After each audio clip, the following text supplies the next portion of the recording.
Dobrodošli u razgovore koji leče. Ja sam Biljana Dimitrijević.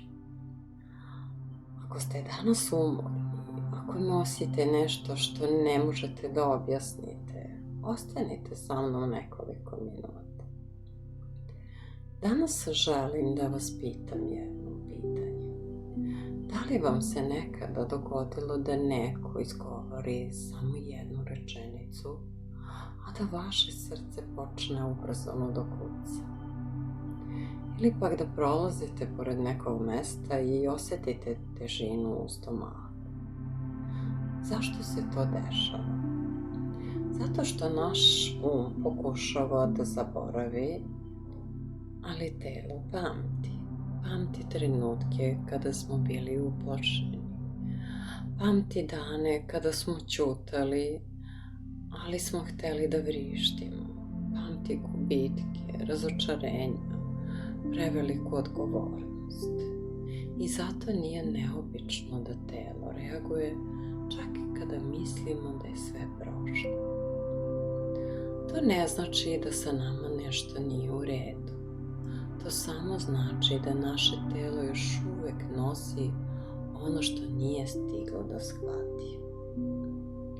Kroz godine rada sa ljudima naučila sam da mnogi pokušavaju da promene svoje misli, a zaboravljaju da je potrebno umiriti telo.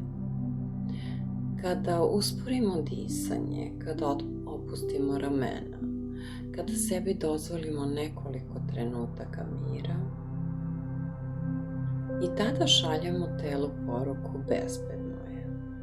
I upravo tada počinju promene, ne preko noći, ne čudom, već malim koracima koje ponavljamo svakoga dana. Zato vas danas neću zamoliti da zaboravite ono što je vas boli. Zamolit ću vas nešto drugo.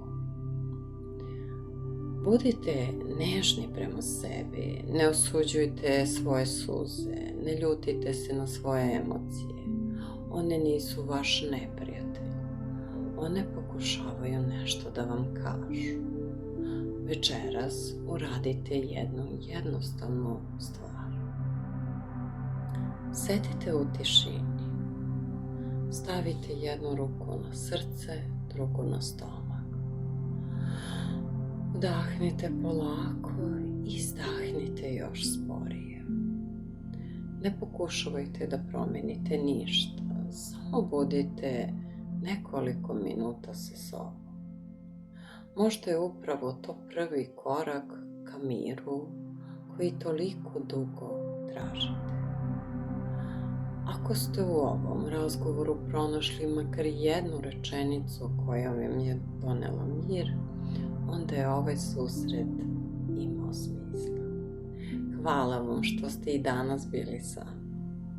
Čuvajte svoje telo, jer ono ne pamti da bi vas kaznilo. Pamti da bi vas zaštitilo. Ja sam Biljana Dimitrijević i vidimo se u sledećem razgovoru. La vita, vodere